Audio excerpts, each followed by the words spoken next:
agradecer, então, a vocês, ao Grupo Kairos, pela oportunidade, primeiro pela iniciativa de fazer essas coisas, essas formações, neste momento de debate, de bate-papo, de formação. Isso é muito importante. É um momento propício para a gente estudar, aprofundar a nossa fé, esse da quarentena, esse do isolamento. Nesse momento nós estamos mais em casa, temos mais tempo para nós, né? Talvez isso seja uma das coisas boas que nós possamos fazer neste momento. Então, agradeço e parabenizo, né? Reconheço esse esforço, essa boa vontade, essa iniciativa de vocês. Então, é muito bom, né, estar com vocês, para matar a saudade, para a gente falar um pouquinho de coisas que nos engrandecem, que fortalecem a nossa... Para falar de Bíblia, vamos começar com ela, né? Vamos rezar a palavra de Deus, dando início a esse nosso encontro virtual, este momento de formação e partilha também. Em nome do Pai, e do Filho, e do Espírito Santo. Amém. Quero rezar com vocês o salmo que nós rezamos na missa de ontem. Um trecho do Salmo 118, 119, que é o maior salmo da Bíblia. Diz assim, vocês acompanham comigo. Tantos são os que me afligem e perseguem, mas eu nunca deixarei vossa aliança. Vossa palavra é fundada na verdade. Os vossos justos julgamentos são eternos. Os poderosos me perseguem sem motivo. Meu coração, porém, só teme a vossa lei. Os que amam vossa lei têm grande paz, e não há nada que os faça tropeçar. Ó Senhor, de vós espero a salvação, pois eu cumpro sem cessar vossos preceitos. Serei fiel à vossa lei, vossa aliança, os meus caminhos estão todos ante vós. Glória ao Pai, e ao Filho, e ao Espírito Santo, como era no princípio, agora e sempre. Amém. São Paulo Apóstolo, rogai por nós. São Jerônimo, rogai por nós. Uma coisa que eu destaco deste salmo, esse trechinho: os que amam vossa lei têm grande paz. Os que amam a palavra de Deus, que é a lei que guia os nossos corações, têm grande paz. Mais do que ser um livro do cursilista, a Bíblia é um livro do cristão. Quem professa a fé em Cristo, a fé em Jesus, tem que ter a Bíblia, a Sagrada Escritura, como livro de cabeceira. São Jerônimo, que foi o organizador e tradutor da Vulgata, que é a primeira edição em latim da Bíblia, ele dizia que quem desconhece as Escrituras, desconhece a Cristo. Quem ignora as Escrituras, ignora a Cristo.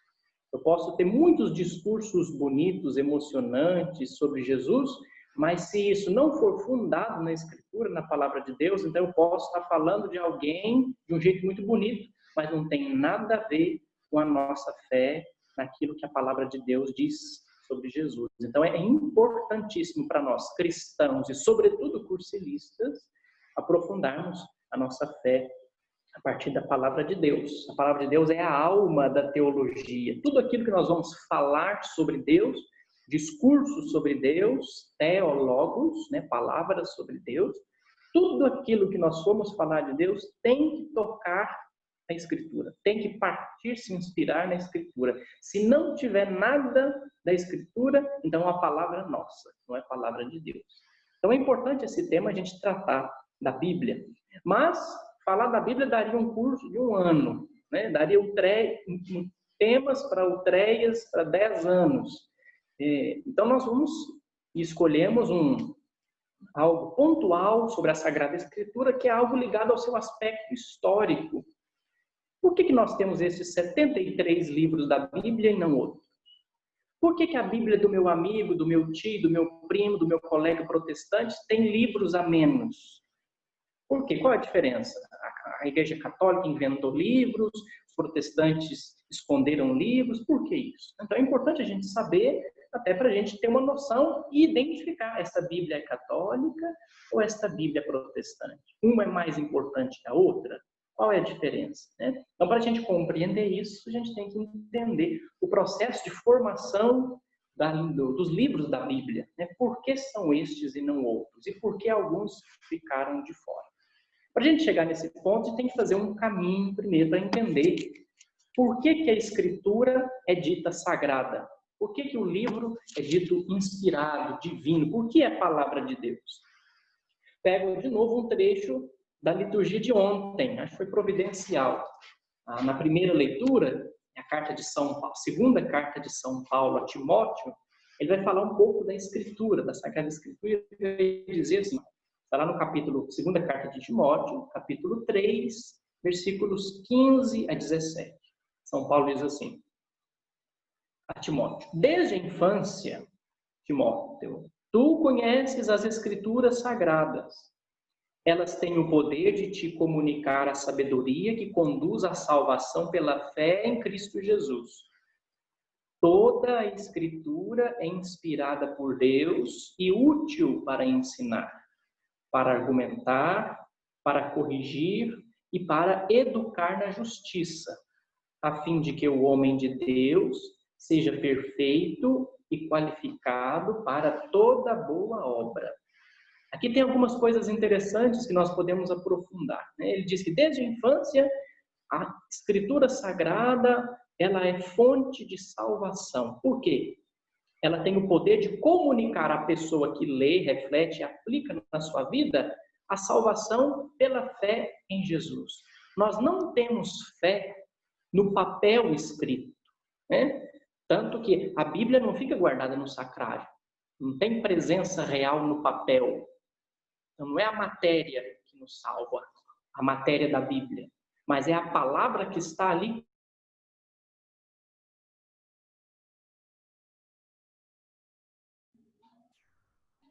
Travou para mim. Eu não sei se foi para todo mundo.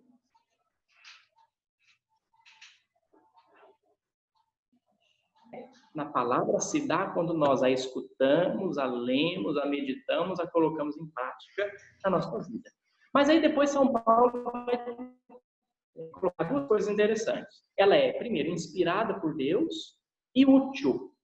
Ela serve para o nosso ensino, para a correção, para a formação, para a educação na fé, ou seja, em síntese, para a nossa instrução. Então aí nós temos dois lados da Bíblia. Ela é, então, palavra divina, ela é palavra de Deus. Por quê? Porque ela é inspirada por Deus, vem de Deus. E porque nos conduz à salvação. Quem salva é só Deus. Por que a palavra pode salvar? Pela fé em Jesus, porque ela é de Deus, vem de Deus. Mas, por outro lado, a palavra é também humana. Deus não entregou para nós a Bíblia pronta, né? Ele não entregou tudo escrito. Ela não caiu do céu. A Bíblia sofreu um processo de formação, de desenvolvimento de muitos anos, quase 1000 anos. Né? Um processo que levou tempo, passou por muitos períodos históricos, muitas pessoas, muitas mãos, muitos olhos, muitas experiências. Então, se por um lado ela é palavra de Deus, inspirada e originada nele, ela é palavra humana porque foi escrita por homens e mulheres, e conta e narra e reflete histórias humanas de homens e mulheres, boas e ruins. As histórias da Bíblia nem sempre são só boas. Também tem morte, tem adultério, tem guerra, tem situações tristes, né? Por quê? Porque a Bíblia reflete o que é humano. Nenhum ser humano é só rosas. Também tem espinhos. Então, a Bíblia também reflete situações humanas que são ruins, que são tristes.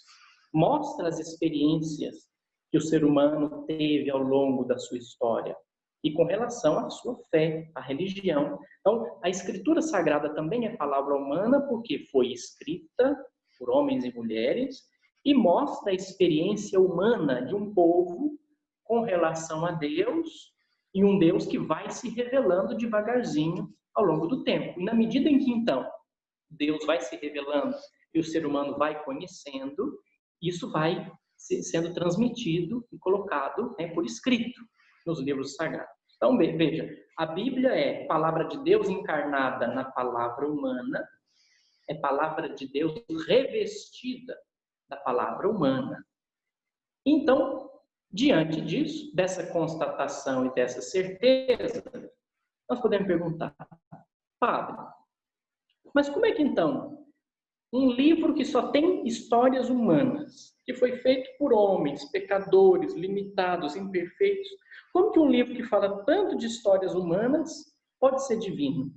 Pode ser inspirado por Deus? Pode dizer alguma coisa para a religião, para a espiritualidade? É aí que está a doutrina da inspiração das Escrituras. O que significa dizer que um livro é inspirado? Inspirado por Deus. Por que estes livros que nós escolhemos para a Bíblia, eles são considerados inspirados? Porque nele se dá a ação, a inspiração, pela ação do Espírito Santo. Um exemplo. A inspiração, a ação do Espírito Santo na vida daquele que escreveu os livros da Bíblia é como a chuva. A chuva cai do alto, ela então entra na terra e acorda, desperta a semente que está ali plantada para ela então brotar, para ela crescer e frutificar. Vamos dizer assim, que a semente é a fé que o povo tem em Deus e o reconhecimento da ação de Deus na vida do povo. O povo é a terra. A inspiração e a ação do Espírito de Deus é então a água que entrando na terra faz com que a terra desperte a semente e faz ela brotar. Do mesmo modo, a ação do Espírito Santo desperta, acorda os homens, a inspiração divina que leva os homens a escreverem, a identificarem a ação de Deus no mundo, faz com que eles acordem para que assim narrem a história dos homens, a história da humanidade com o olhar de Deus. Então, nos relacionamentos, na experiência humana, na vida em sociedade, o ser humano que é movido e inspirado pela ação do Espírito de Deus, ele vai identificar e promover aquelas atitudes que são de Deus, que têm o seu lugar na vida, no coração de Deus. A verdade, a honestidade, a justiça, a liberdade, a solidariedade, o perdão, né? As histórias da Bíblia, por mais que sejam difíceis e às vezes trágicas, elas sempre vão trazer uma mensagem de algo que reflete a imagem de Deus. Porque se nós somos imagem e semelhança de Deus, nós devemos fazer acontecer na nossa vida aquilo que é próprio dele. Então, aqueles escritores sagrados, homens e mulheres de diversas idades e épocas, eles são movidos pelo Espírito Santo para escreverem aquilo que foi experimentado pela humanidade, pelo povo, e que tem tudo a ver com o que se parece com Deus. No documento Dei Verbum, um dos documentos do Vaticano II, que fala da inspiração divina das Escrituras, o Concílio Vaticano II dizia o seguinte, olha que interessante, número 11 do documento Dei Verbum, se depois quiserem acompanhar. Na redação dos livros sagrados, Deus escolheu homens dos quais se serviu, fazendo-os usar suas próprias faculdades e capacidades, a fim de que, agindo ele, Deus, ele próprio neles e por eles, ó Deus agindo neles e por eles, escrevessem como verdadeiros autores tudo e só aquilo que ele próprio quisesse. Então, o que os autores sagrados escrevem, inspirados em Deus, sob a ação de Deus, é aquilo que Deus mesmo gostaria de dizer para nós, mostrar para nós os valores e virtudes necessários para nós.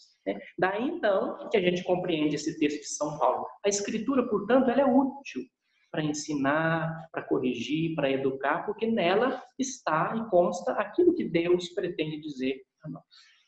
Como eu dizia, então a formação da Escritura, ela contou com a participação de muita gente, muitos homens, muitas mulheres, famílias, religiosos, pessoal que trabalhava no templo, agricultores, pescadores, profetas, poetas, tem poetas também, intelectuais, gente importante, gente simples. Então são histórias de todos os pontos de vista, né? de muitas formas.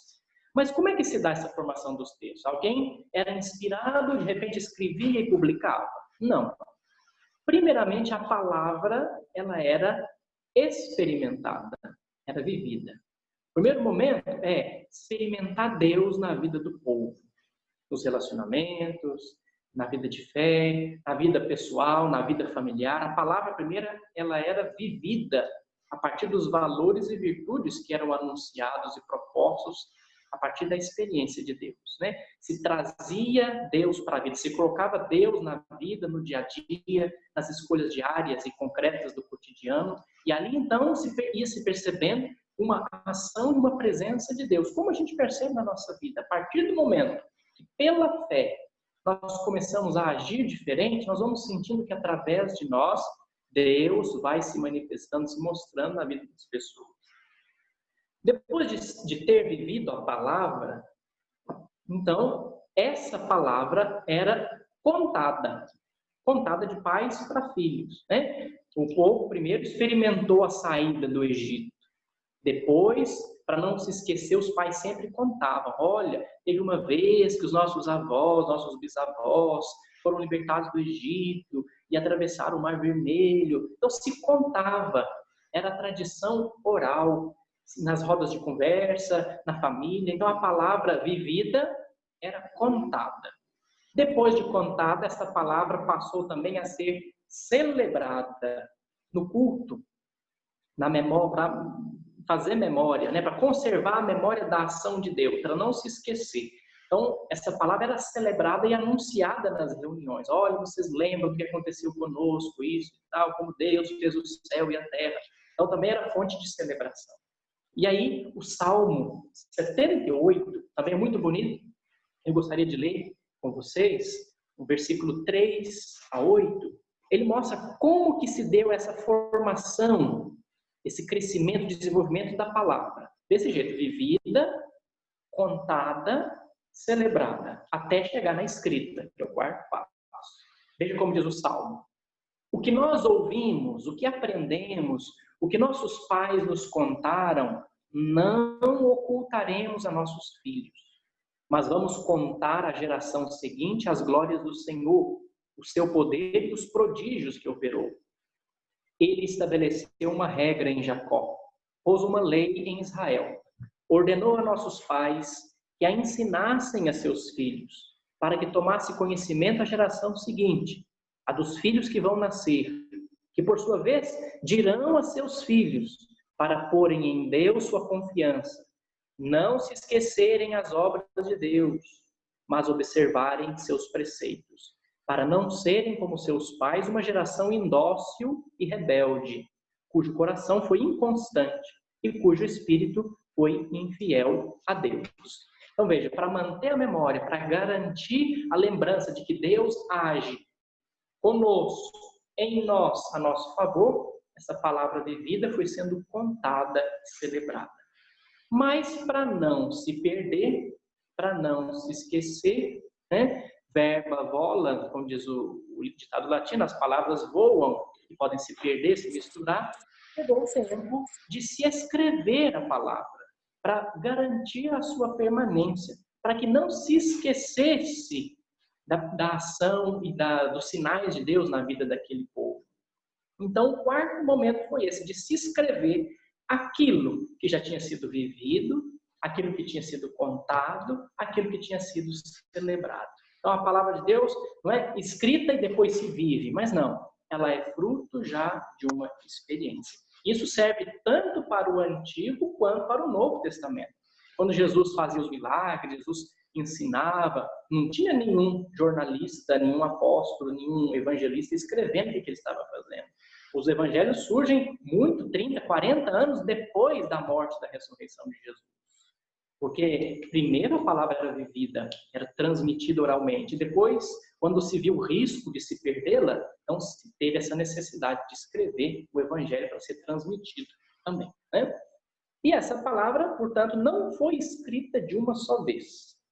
Vários livros foram sendo escritos ao longo do tempo, compilados, mexidos, remexidos, né? O livro do Gênesis tem 2 relatos da criação, uma tradição sacerdotal, outra tradição já vista. Então, às vezes, no mesmo livro tem 2 histórias querem chegar ao mesmo objetivo, mas que é contada de um jeito diferente. Ah, então eles estão errados? Não, não estão errados, porque a Bíblia não é um livro de história, não é um livro de geografia, não é um livro de biologia, é um livro que quer contar e transmitir uma mensagem, não importa como. Por exemplo, se eu contar para vocês, e eu vou narrar um texto. Entrou na minha casa uma pessoa com uma camisa amarela e 2 chinelos verdes. Eu posso dizer também. Outro texto. Entrou na minha casa uma pessoa descalça e com uma camisa vermelha. O importante não é saber se estava calçado, qual era a cor do sapato, do chinelo ou a cor da camisa, mas que entrou na casa. A Bíblia quer transmitir um conteúdo, ela não está preocupada com os detalhes. Então são vários livros e esses livros são marcados por detalhes que são próprios da pessoa que escreve, do tempo em que foi escrito, do lugar em que foi escrito, do contexto e da época em que foram escritos. Então, esses detalhes vão mostrando a pluralidade dos livros da Escritura. Então, foram aparecendo vários relatos, várias histórias, vários casos, vários livros, e com o tempo foi preciso fazer uma seleção das histórias, dos livros, dos relatos, que então passaram a ser considerados de grande importância para a vida de fé do povo. Não podia entrar tudo. Por mais que sejam casos interessantes, histórias e relatos interessantes, era preciso fazer uma seleção daquilo que de fato contribuiria para a vida do povo. Isso, digo de novo, tanto para o Antigo quanto para o Novo Testamento. Portanto,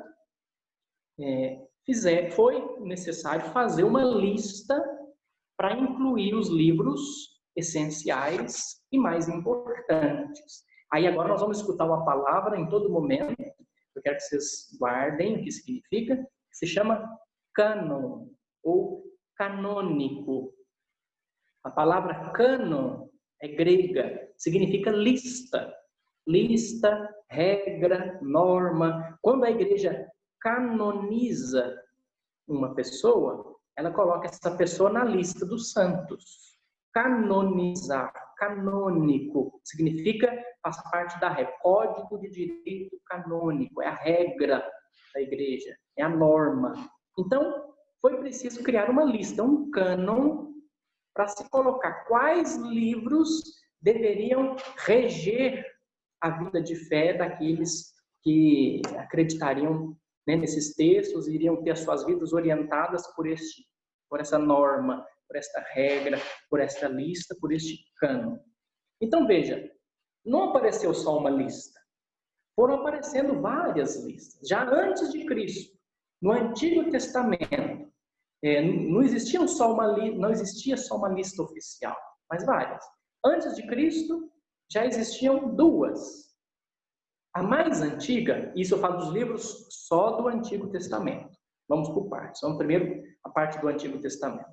A mais antiga lista, a mais antiga seleção de livros da Escritura é chamada de Cânon Alexandrino.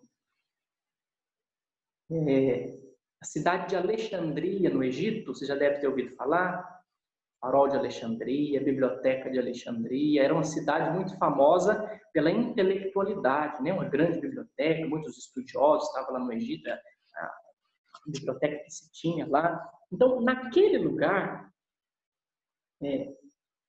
alguns sábios judeus traduziram para o grego, que era a língua mundial falada na época, um conjunto de 46 livros do Antigo Testamento. É o que nós temos hoje, 46 livros da nossa Bíblia católica. Por quê? Primeiro, por que traduziram? Aí a gente tem que entender isso, que é um fato histórico interessante. Por que aparece esse cânon alexandrino com esses 46 livros traduzidos para o grego, se a língua dos hebreus é o hebraico e o aramaico? Por que essa primeira lista em grego? Porque, veja, depois do exílio da Babilônia, o tempo que os hebreus passaram no cativeiro, naquele período, houve a diáspora, a dispersão. Os judeus não estavam mais só na Palestina, os hebreus não estavam mais só na Palestina, mas espalhados em todo aquele território. Inclusive, muitos foram para o Egito, onde está Alexandria. E o que acontece quando existe essa dispersão? Né? Quando imigrantes, né? O pessoal vai embora, vai para outras terras. Você chega, você sabe a sua língua. Mas o seu filho vai aprender metade da sua língua, porque está convivendo em outra cultura. O filho do seu filho já não vai saber mais a língua dos avós, já vai aprender a língua da nação onde ele está. O que aconteceu com os judeus dispersos? Eles já não sabiam mais o hebraico nem o aramaico. Mas mesmo assim continuavam com a sua fé no Deus uno, anunciado pelos profetas, aquele que eles receberam dos pais. Então era preciso uma escritura que tivesse a língua deles.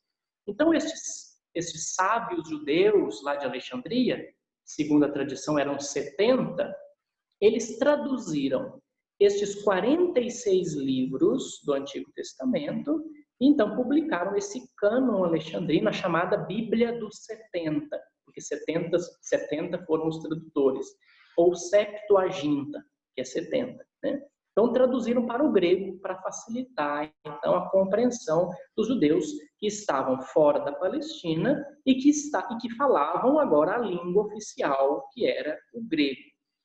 E, então, por isso aparece esse primeiro cânon, com os 46 livros. Mas pouco depois aparece na Palestina uma outra lista de livros do Antigo Testamento. Que aí, vamos falar do Antigo Testamento só para a gente entender. Por enquanto não tem nada do Novo Testamento, somente do Antigo.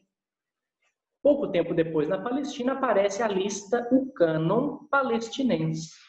Esse já na língua original, no hebraico. É a compilação dos textos originais em hebraico. Mas são somente 39, 7 livros a menos. Ou seja, é um cânon reduzido em relação ao cânon grego. Esse da língua hebraica, do texto original, faltam 7 livros. Quais são? Faltam os livros de Tobias, de Judite, 1º e 2º Macabeus, Sabedoria, Eclesiástico, Baruque e algumas partes de Esther e Daniel. Guardem essa informação, porque esses livros são os livros que faltam na Bíblia protestante, viu? Que é os que os nossos irmãos protestantes não têm. Então, são esses 7 livros. Tobias, Judite, 1º e 2º Macabeus, Sabedoria, Eclesiástico, Baruque. Então, faltam esses livros. Então, por não constarem nessa lista da tradução palestinense, hebraica, eles foram chamados de deuterocanônicos. O que significa deuterocanônicos? Canônicos, vocês já sabem o que é. Significa lista. Deutero, também grego, significa segundo. Esses livros são chamados de deuterocanônicos porque pertencem à segunda lista, são de segunda chamada. Né? É a segunda lista, foram canonizados depois. Para aqueles judeus da Palestina, eles diziam, não, na lista original esses livros não constam, são só 39, vocês acrescentaram depois. Então, eles não são canônicos, são deuterocanônicos, pertencem a um segundo momento. Então, veja, resumindo, antes de Cristo já se tinha 2 listas, 2 Bíblias, digamos assim, né? Uma lista, um cânon grego, com 46 livros, que é o que nós temos hoje, e uma outra versão, que é a de língua hebraica, dita original, com 39, ou seja, com 7 livros a menos. Os primeiros cristãos, apóstolos, seguidores dos apóstolos, os descendentes dos apóstolos, os da primeira hora, esses primeiros cristãos eram judeus e eram de língua grega, porque era a língua falada em todo o mundo ali do Oriente. Tanto que os evangelhos foram escritos em grego comum, koiné. Então, mesmo morando na Palestina, o que se falava era a língua grega. Esses primeiros cristãos, esses primeiros discípulos, seguiam um cânon grego. Se tem notícia que Paulo lia e sabia a tradução dos 70. Então, eles seguiam essa tradução grega. Então, a igreja adota essa tradução, esse cânon usado pelos primeiros cristãos. Agora veja, mais ou menos, então ainda está meio misturado, judeu com cristão, ainda estão convivendo, mesmo com certas disputas, certas rixas. Mais ou menos no ano 85, 90 depois de Cristo, veja, quando já está no finalzinho dos escritos do Novo Testamento, porque o último apóstolo morre no ano 100, São João Evangelista. Então, ali está escrevendo as suas cartas, o Apocalipse, tudo.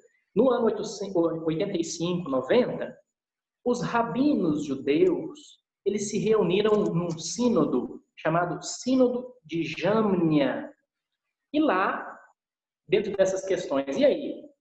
Tem o cânon grego e o cânon hebraico. Nós vamos seguir qual? Tem judeus, como esses cristãos aí, que esses judeus cristãos, esses que olham, seguem Jesus, eles seguem o cânon grego, outros seguem o cânon hebraico. Nós vamos seguir qual? Então, esses rabinos judeus decidem, então, aceitar somente a lista hebraica, o cânon hebraico. Então, o cânon restrito, só de 39 livros, e deixam o cânon amplo, então, para os cristãos seguirem. Os cristãos que já estavam se separando do judaísmo preferem, então, seguir a lista grega, porque os primeiros discípulos sempre liam e seguiam o cânon grego da tradução dos 70. Lá no século XVI, com a Reforma Protestante, com aquele desejo de voltar às origens, de purificar a religião, a Reforma Protestante adotou a lista judaica, adotou o cânon hebraico dos livros do Antigo Testamento. Por isso, as Bíblias dos nossos irmãos protestantes têm 7 livros a menos. Não é porque nós temos algo a mais e eles não têm, ou eles retiraram algo que eles não concordam, não tem nada disso. Eles simplesmente adotaram a Bíblia que era da tradição hebraica, judaica. E nós continuamos com a tradução dos 70. Então, se você encontrar alguma Bíblia ou na sua casa, algum colega, mas está faltando livros. Aí você entende, aquela é uma Bíblia protestante, cujo cânon do Antigo Testamento é aquele da tradição hebraica, da tradição judaica. Ok? Tá. Então, essa é a formação do cânon do Antigo Testamento. 39 da Bíblia dos protestantes e o cânon judaico, 46 Bíblia católica e cânon grego, tradução dos 70. Mas e o Novo Testamento? Como que surgem os livros do Novo Testamento? Em primeiro lugar, as cartas de Paulo. Depois os evangelhos, que são as memórias de Jesus, aquilo que Jesus fez e falou, que a gente não pode esquecer, os seus milagres, os seus discursos. Depois também as demais cartas católicas, de Pedro, de João, de Tiago, de Judas. O primeiro texto do Novo Testamento é de Paulo, só podia ser de Paulo. Então, o primeiro texto que nós temos do Novo Testamento é mais antigo que os evangelhos.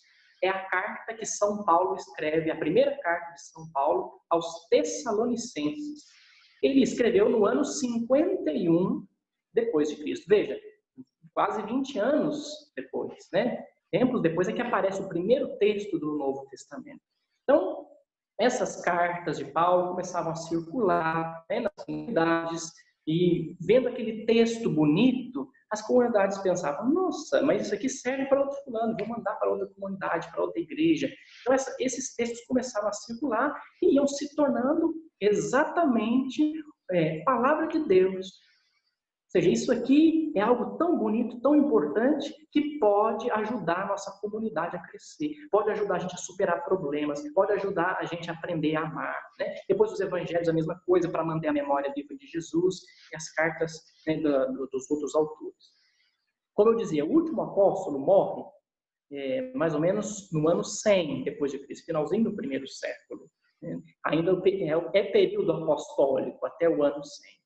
E dentro e depois desses escritos de Paulo, dos evangelhos, vão aparecendo outros. Pessoas que também conheceram Jesus, ouviram falar de Jesus, escutaram histórias de Jesus e querem contar, às vezes, para uma comunidade, contar para alguém aquilo que se experimentou do Messias.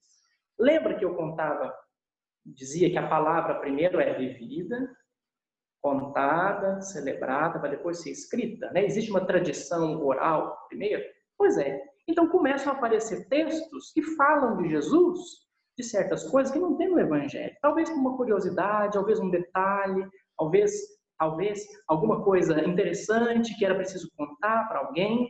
Então vão aparecer textos com curiosidades, textos com também correntes teológicas dos primeiros cristãos, ideias que às vezes até se divergem, heresias, como a teoria gnóstica, essas coisas, vão aparecer nesses outros textos, nesses vários textos. Inclusive textos com autores falsos. Hoje em dia, isso é a coisa mais comum e mais atual. É impossível. Quando você quer fazer uma ideia veicular, né, chegar em outros lugares, você não coloca, por exemplo, eu vou fazer um poema, o sol nasceu, a noite morreu. Pronto, se eu colocar que foi eu que escrevi, ninguém dá bola. Mas se eu falar que foi Machado de Assis, que foi Manuel Bandeira, que foi Carlos Drummond de Andrade, todo mundo publica e fala assim, nossa, esse escrito mexeu comigo, né? Então, algumas pessoas, alguns escritores começaram a colocar, atribuir textos a autores, a pessoas famosas. É o chamado pseudepígrafo, um falso autor, né?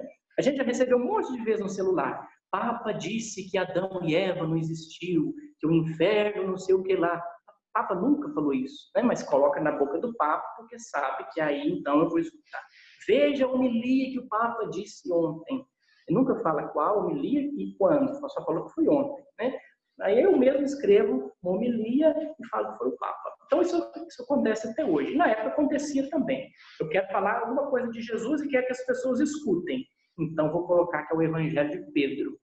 Porque Pedro, o primeiro Papa, Pedro escolhido por Jesus, se Pedro falou, a água parou, então vamos colocar. Então surgem esses autores falsos, esses pseudepígrafos, né, que se atribuem a alguém um texto que na verdade não é da pessoa. Esses vários textos que não entraram no cânon, na lista do Novo Testamento, que vai ser organizada ao longo do tempo, eles foram chamados de apócrifos. O que significa apócrifo? Apócrifo significa oculto, guardado, escondido. Ou seja, eu nunca ouvi falar, de repente aparece um Evangelho de Pedro. Um pouco da comunidade, eu ouvi falar que Pedro tinha escrito o Evangelho. Não, mas é de Pedro, pode usar como palavra de Deus. Então, a igreja foi analisando esses textos que iam surgindo e se perguntava, nós vamos usá-los ou não? Né? Quais critérios, podemos perguntar agora, a igreja usou para poder definir o cânon do Novo Testamento? Por que usar o Evangelho de Lucas e não usar o Evangelho de Pedro? Por que escolher o Evangelho de João e não escolher o Evangelho de Tiago? Quais critérios? Então a igreja, diante da experiência que ela tinha com as comunidades, com a circulação de cartas que deu muito certo com a figura de Paulo, que ia deixando uma carta em cada comunidade, e as comunidades, gostando daquele texto, mandavam para outras, a igreja usou 3 critérios para definir quais livros iriam pertencer ao Novo Testamento, iriam pertencer a essa bagagem da Escritura Sagrada e quais vão ficar de fora. Primeiro, antiguidade.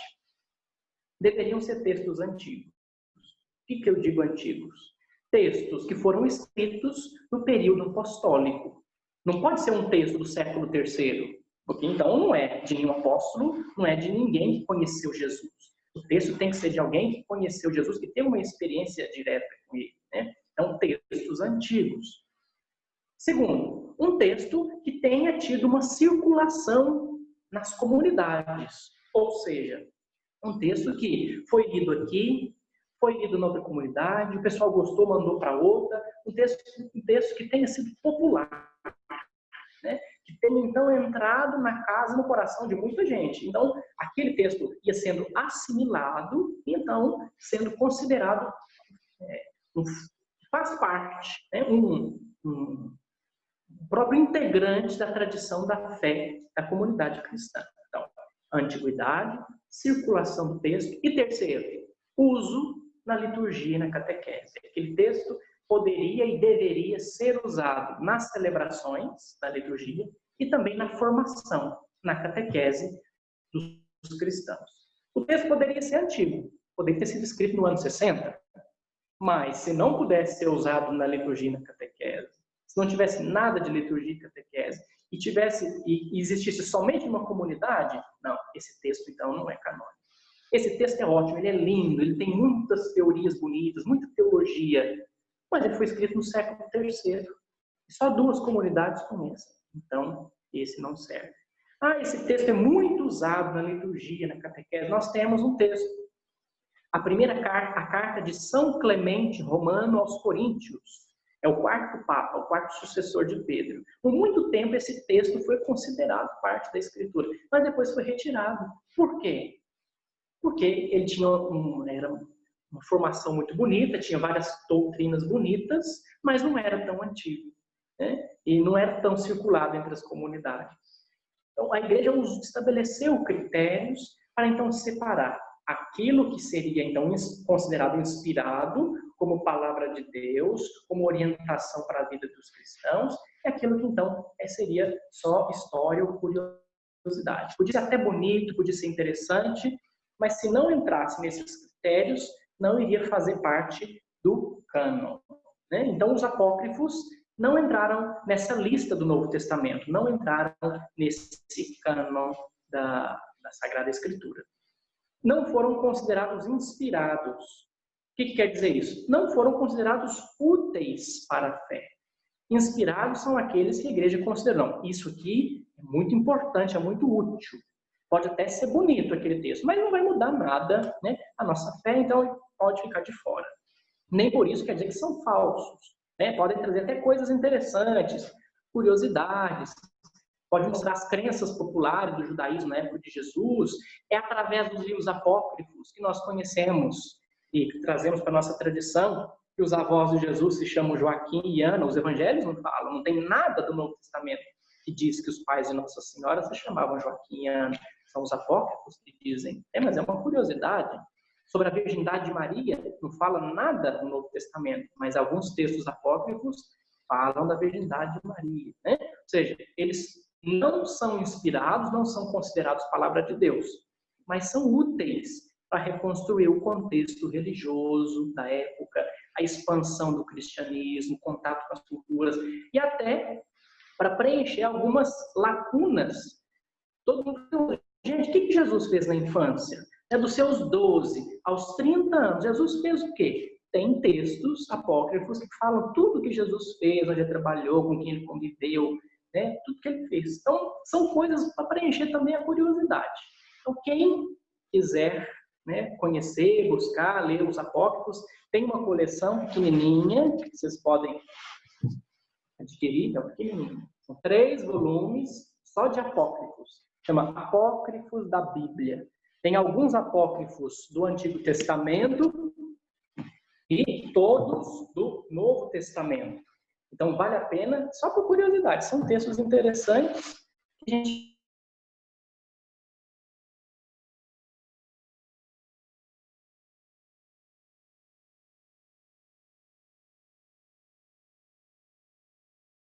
está acabando, mas 5 minutinhos só, viu? Então, vamos lá. Olha só, exemplos de apócrifos, só para vocês entenderem as curiosidades do povo e os tipos de autores que eles vão colocando. Tem Evangelho de Tiago, Evangelho de Tomé, Evangelho árabe da infância de Jesus. Então, você imagina, só para contar como foi a infância de Jesus. A história de José, Evangelho de Pedro, Evangelho de Nicodemos, Evangelho de Maria Madalena, Evangelho de Bartolomeu, o livro de João Evangelista, a Assunção da Virgem, né, um livro só que conta a Assunção de Nossa Senhora. Os Atos de João, Atos de Paulo e Tecla, Atos de Pedro, Atos de André, Atos de Tomé, Atos de Filipe, Epístolas de Abigar, Carta aos Laodicenses, Epístola dos Apóstolos, Apocalipse de Pedro, Apocalipse de Paulo, Apocalipse de Tomé, Apocalipse de Adão, ascensão de Isaías. Então, esses são alguns dos muitos textos. Imagina, a igreja, os primeiros cristãos convivendo com aquele tanto de livro que ia surgindo, cada um falando de Jesus, com certas verdades, coisas não comprovadas, certas curiosidades. Aquilo mexia com a cabeça do povo. Então, a igreja precisou estabelecer uma regra para colocar que o texto não pode contradizer a fé, né? Pode ser útil para reconstruir o contexto religioso, para matar a curiosidade, mas não serviam para leitura pública, ou seja, catequese e liturgia. Serviam para leitura particular, só para aumentar o conhecimento, para matar a curiosidade. A igreja, então, define o cânon do Novo Testamento com seus 27 livros. Os 4 evangelhos, as cartas de Paulo e as cartas católicas, né, dos outros autores, e o Apocalipse. No Concílio de Trento, que foi uma resposta à reforma protestante, a igreja reafirma o cânon bíblico. Nós não vamos seguir os protestantes, nós não vamos tirar os 7 livros do Antigo, vamos manter 46 e 27 do Novo. Os protestantes mantiveram os 27 do Novo Testamento também, né? A Bíblia protestante, no Novo Testamento, é igual à nossa. Só o Antigo Testamento que não. O que significa, então, para finalizar, canonizar os livros, selecionar, escolher esses livros? Dizer simplesmente que aqueles livros são suficientes para a fé. Não precisa de mais nada. Não temos que aumentar mais. A infância de Jesus, saber o que Jesus fez ou não na infância, não vai mudar a nossa fé nele, na ressurreição, nos seus milagres. Então, a igreja dizendo, esses livros bastam, são suficientes. Eles revelam aquilo que nós precisamos saber para a nossa salvação. Não precisa de mais nada, né? E ao falar que esses livros definidos são inspirados, a igreja quer dizer que eles, então, são textos exemplares de revelação. Ou seja, aquilo que foi revelado e que é necessário para nós, o que precisamos saber e viver, está contido ali, né? Aqueles textos escolhidos mostram de modo especial a presença e a ação de Deus na vida, na história da humanidade, né? E para propor esses exemplos, eu tenho que selecionar, né? Com critério, com seriedade, foi o que a igreja fez. Então, a Bíblia que nós temos hoje, definida tal como temos hoje, é o fruto da seleção de livros que serviram e que servem para guiar o homem e a mulher na sua caminhada de fé. Não quer dizer que estes são verdadeiros, os outros são falsos. Mas não, esses que foram escolhidos me falam mais de Deus e falam aquilo que eu realmente preciso saber de Deus. Prontinho.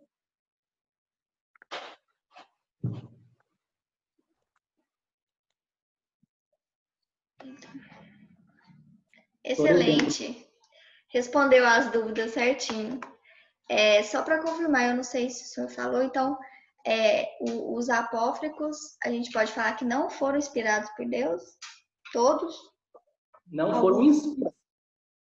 Pelo Espírito Santo. Inspirados em relação do Espírito Santo por Deus. Não é que não foram, eles não são considerados inspirados. Ou seja, inspirados, a igreja diz que são esses textos canonizados que contém aquilo que nós precisamos saber para a nossa fé. Não porque a igreja escolheu aleatoriamente. Lembra dos 3 critérios. Tinha que ser textos antigos, porque para falar de Jesus tem que ser alguém que conviveu com ele, que conviveu ao menos com aqueles que conviveram com Jesus, no caso, os apóstolos. Por isso que a gente diz que a revelação, né, o jeito que ela é, no sentido de trazer coisas novas na Escritura, juntamente com a tradição, a revelação termina com a morte do último apóstolo, ou seja, o último que conviveu com Jesus. Às vezes Jesus falou alguma coisa com os apóstolos que no Evangelho não está, mas que aquele apóstolo poderia escrever numa carta. Com a morte do último apóstolo não se dá mais essa revelação direta, né? Então, o critério da antiguidade. Se foi posterior à morte do último apóstolo, se foi fora do tempo apostólico, então já não é algo revelado.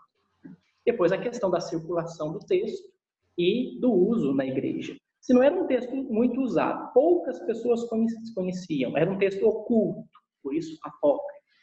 Era um texto que não se circulava, ninguém conhecia e não era antigo, então a igreja diz, não, pode ser muito bonito, mas não vai constar aqui no cânon, não. Eu falo porque tem vários textos de outros apóstolos, né? Exatamente. Foram Que dados. podem ser, ou podem ter usado o nome de outros apóstolos para falar que aquele texto era algo a ser credível, né? Aí entra a questão dos pseudepígrafos, você atribuir a uma pessoa importante um texto, que às vezes é seu mesmo, mas você dá notoriedade a ele, você usa o nome de alguém.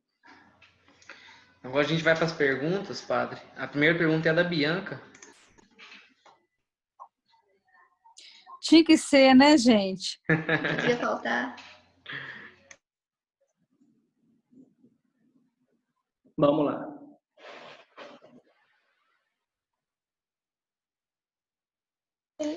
Bianca. Espera aí, o microfone dela desativou. Não ativar não. Melhor deu. Foi ou não? Foi, pode falar agora. Desativou, agora tá certo. Bom, agradecer que a explanação maravilhosa que o senhor fez para nós aí, desse presente que esses homens abençoados, né, deixaram. Eu acho que você tá. Bianca, desativou de novo. Eu acho que você tá apertando sem querer aí.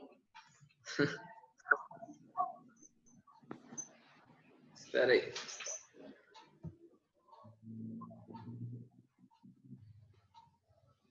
Tá desativando aí.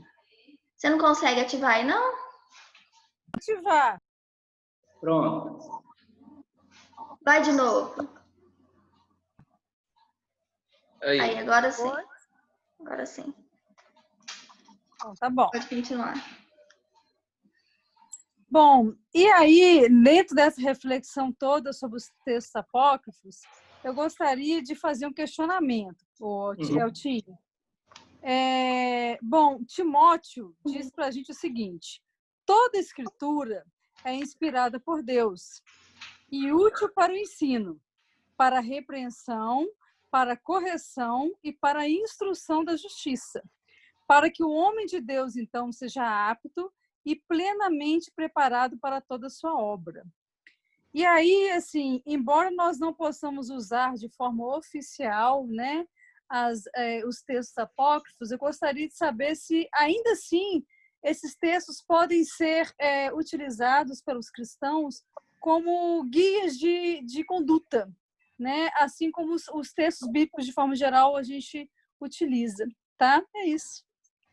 Sim, obrigado. Ótima pergunta. Claro que sim, até porque os livros apócrifos, eles, sobretudo na Idade Média, eles orientaram muito a arte cristã, né? Eu retorno com aquilo que eu dizia de Joaquim e Ana, por exemplo, a Virgindade de Maria, tem muitas coisas, muitas pinturas, esculturas religiosas cristãs que foram feitas, que são inspiradas nos textos apócrifos.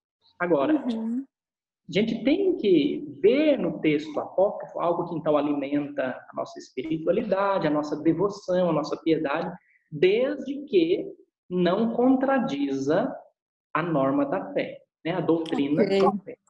Se o apócrifo falar uma coisa que é contrária do que o nosso credo ensina, aí não. Aí nós temos que ter um filtro, né? Ok. Nós temos em Divinópolis, vocês devem ter ouvido falar, o pessoal que frequenta o santuário, ele é de Divinópolis, agora ele está em Belo Horizonte. O Frei Jacir de Freitas, ele é especializado em apócrifos, né? A gente até brinca com ele, acho que ele acredita mais nos apócrifos que nos canônicos. Ele tem vários livros e ele mostra a influência dos apócrifos na espiritualidade cristã. Então, continue assim, ajudando muita gente, desde que, né, não destoe, não destoe a doutrina canônica, né? A regra de fé que nós já temos. Como se dissesse assim, ó, nós temos a fé, a regra canônica e os apócrifos. Você pode chegar à salvação só pelos canônicos, não precisa nem de ler apócrifo. Mas você pode, através dos apócrifos, entender melhor certos aspectos, certas coisas, mas lembrando que a sua fé está naquilo que então a igreja considera inspirado, né? O que salva é a palavra inspirada, né? Ok. Muito obrigada. Deus te abençoe, beijo. Você pode ler que os textos são ótimos. Eu empresto, viu? Depois se quiserem, mas tem que Eu devolver. quero. São muito bons. Tem umas coisas muito bonitinhas. Agora o Joel tem uma pergunta.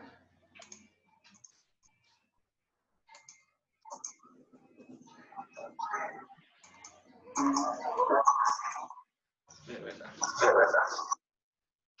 Aí, pode falar.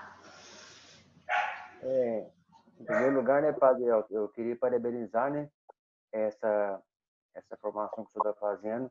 Eu queria que o senhor falasse um pouco sobre, o senhor falou isso, citou, né, sobre Nicodemo. Sim? Sobre Nicodemos. Tá. Sobre... O que você quer saber de Nicodemos? Sobre o Evangelho de Nicodemos? Sobre... Isso. Então, pois é.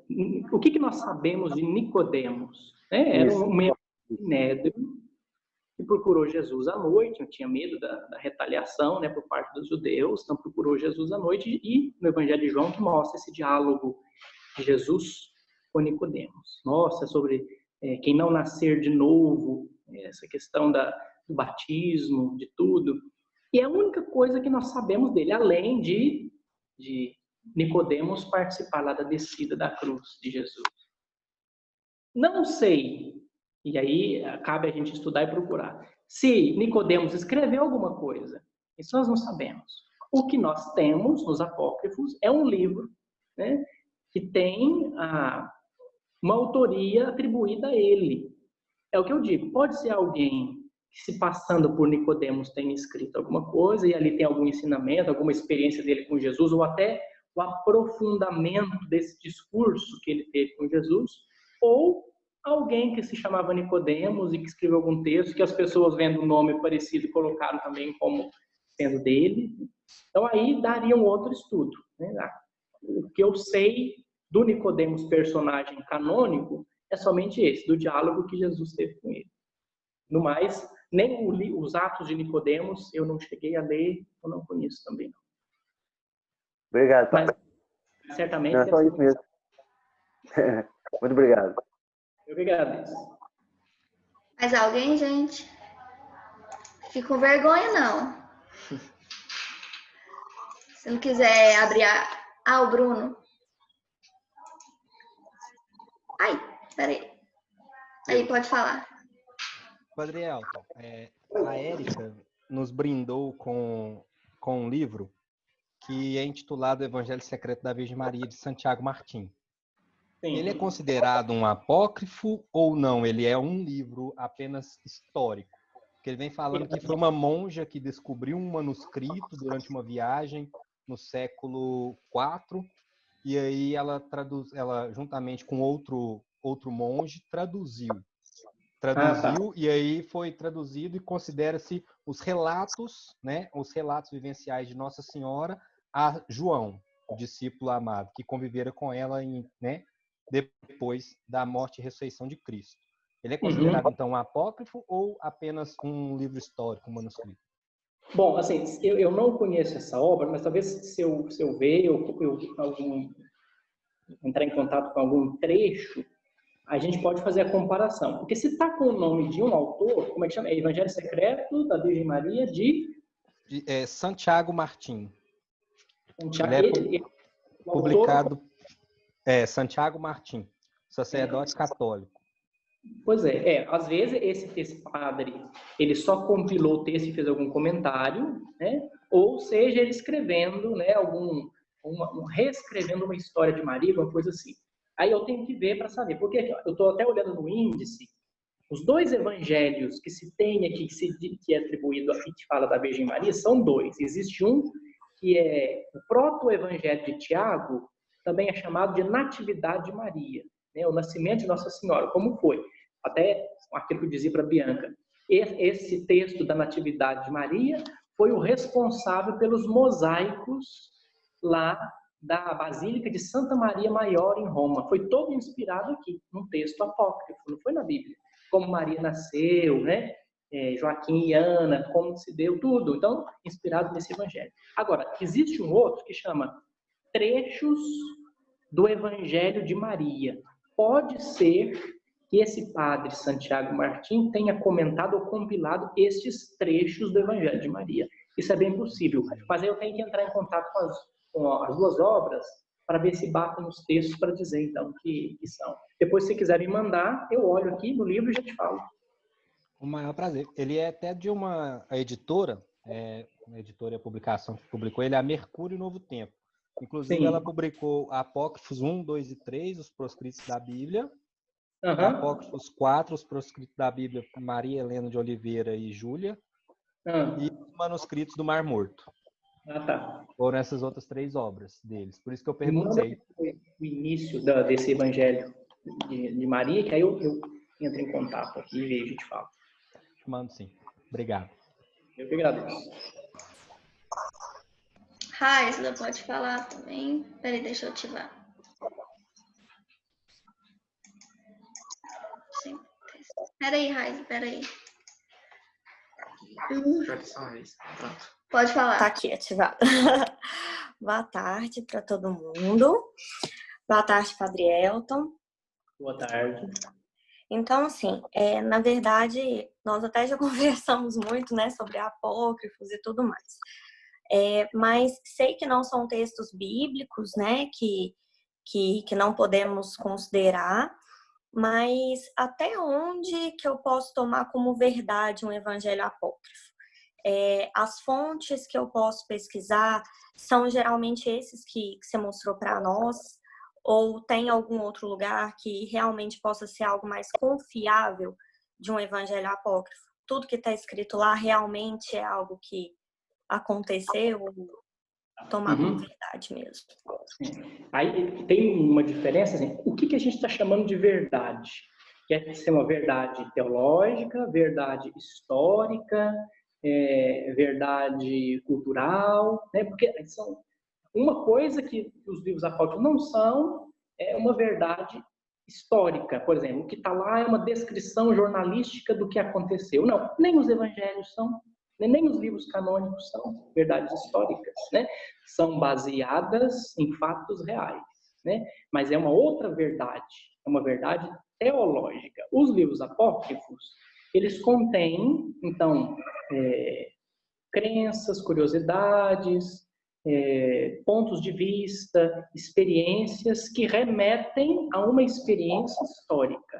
Mas não significa que são verdades, porque simplesmente podem ser uma releitura, pode ser uma releitura do Evangelho sob o ponto de vista de uma mulher, por exemplo, Maria Madalena, pode ser a releitura da vida de Cristo sob o ponto de vista da Virgem Maria, né? Então, o que você falou é o essencial, é ir às fontes críticas. Então, é bom pesquisar ou adquirir uma obra que contenha criticamente a descrição ou a publicação desses textos apócrifos. Esses textos que eu mostrei para vocês, não tem esses livros, ele não tem crítica. Aqui é só o texto mesmo, é só uma compilação de todos os textos. Mas tem um outro da Paulus que chama Evangelhos Apócrifos, que tem todos os evangelhos e tem um comentário mostrando por que o autor está dizendo isso, está fazendo referência a quê, quais correntes filosóficas ou teológicas motivaram a escrever ali. Então, se a gente quer ter, talvez não uma verdade certa, mas uma segurança para saber andar no meio dos apócrifos, o que é bom ou o que me conduz à canonicidade da minha fé e o que não tem nada a ver com o que eu acredito, então é bom ter sempre uma fonte crítica ou um site especializado, né, que contém, então, a descrição crítica desses textos. Entendi. Muito obrigada. Tem que dar um curso só de apócrifo. Mas tem muita coisa boa. Mais alguém, gente? Alguma pergunta? Passa aí.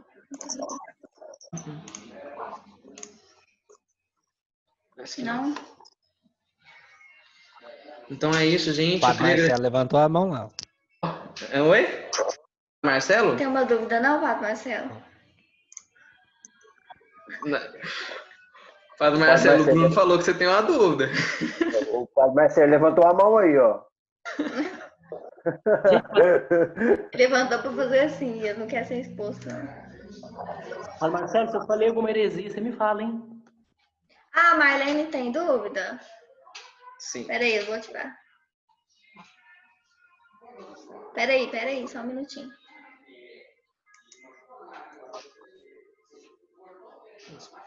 Por isso que eu não gosto desse mouse.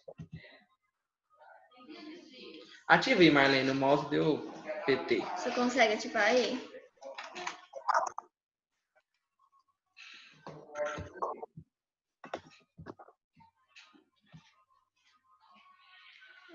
Não tá dando. Nem do nosso não tá dando pra ativar. Aí, deu. Não, deu não. Que gracinha que ficou o cabelo da Laís, você viu? Por que do nosso não tá dando pra ativar? Ativa aí, Marlene. Você tá vendo o microfone aí? No cantinho da tela. Clica nele. Aí, agora deu. Pode falar. Sua bênção, Padre Elton. Deus abençoe. Então. Tudo bem? Queria agradecer. Foi o esclarecimento. Porque a gente sempre teve tem um certo preconceito com os protestantes, assim. A gente não sabe quem era certo. Se era eles que tinham 7 livros a menos, ou se nós que seguíamos 7 livros a mais. E tem uma parte na Bíblia que eu tenho dificuldade, eu lembro os textos, mas não sei citar quem escreveu ou qual versículo. Mas tem uma parte na Bíblia que fala que a gente não deve nem tirar, nem acrescentar nenhuma parte, né? Na Bíblia, né? Aí então ficava essa dúvida. Quem estaria certo? Os nossos irmãos protestantes? Ou se nós, né? E hoje, com esse aprendizado, com essa aula que o Senhor nos deu, eu pude ter esse esclarecimento. Então, quero te agradecer. Muito obrigada. Fico feliz. Isso é bom, tá vendo? A gente tem que vencer certos preconceitos, até o preconceito.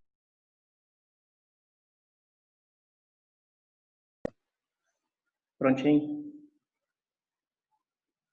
Que bom, Marlene, eu fico feliz, né? Para a gente vencer esses preconceitos, para entender que foi uma questão de estruturação, né? De desenvolvimento, e que os protestantes ficaram com a Bíblia do Antigo Testamento, do cânon judaico, do cânon hebraico.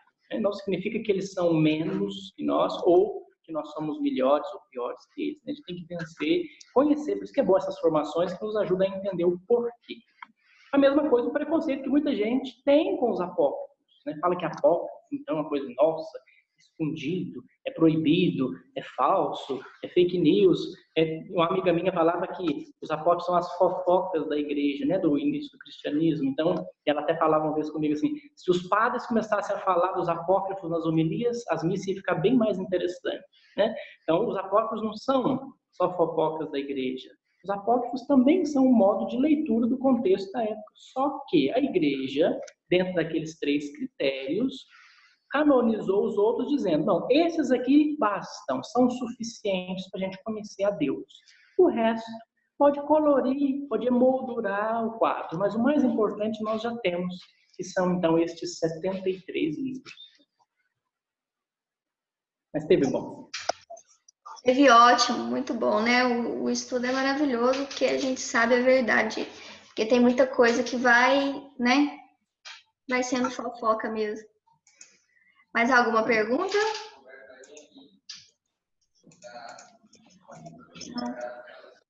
Acho que não. Fechou. Então é isso, gente. Muito obrigada vocês que estiveram aqui conosco, que estão conosco todas as formações, não só do grupo, não só integrantes do grupo Kairos, muita gente, né, de várias cidades, vários lugares. Está sendo uma oportunidade muito boa essa, né? E muito obrigado, Padre Elton, pelo seu sim. Esteja muito bem-vindo também às outras reuniões. se tiver um tempinho aí, viu? Tá, eu agradeço. Foi muito bom. Obrigado pela paciência de vocês. Eu estourei o tempo, mas é porque eu empolgo, você já sabe. Não, mas esses encontros todos estão estourando, não tem jeito. Não tem problema. Então, no próximo encontro, a gente espera a presença de vocês também. A gente vai falar sobre o pecado mortal. E espero vocês em todos os outros encontros, não só nos encontros de formação. Muito, muito, muito obrigado pela presença, viu? De todos. Tenham um ótimo final de semana, vocês. Então, vamos para finalizar? Oração final. Pode ficar à vontade, para fazer a oração final. Vamos encerrar. Todo sábado a igreja dedica um tempo todo sábado é dedicado de modo especial à Virgem Maria. No sábado a gente sempre faz memória da Mãe de Deus. Vamos invocá-la também, vamos dedicar esse tempo a ela também, já que ela foi aquela que guardou, meditou e viveu a palavra na sua vida, né? Maria é a grande ouvinte do Senhor, porque a palavra nela se fez carne. Maria foi o canal pelo qual Deus entra em contato humano conosco. Portanto, vamos pedir que ela nos ensine, nos ajude a escutarmos sempre mais essa palavra. Ave Maria, cheia de graça, o Senhor é convosco. Bendita sois vós entre as mulheres, bendito é o fruto do vosso ventre, Jesus.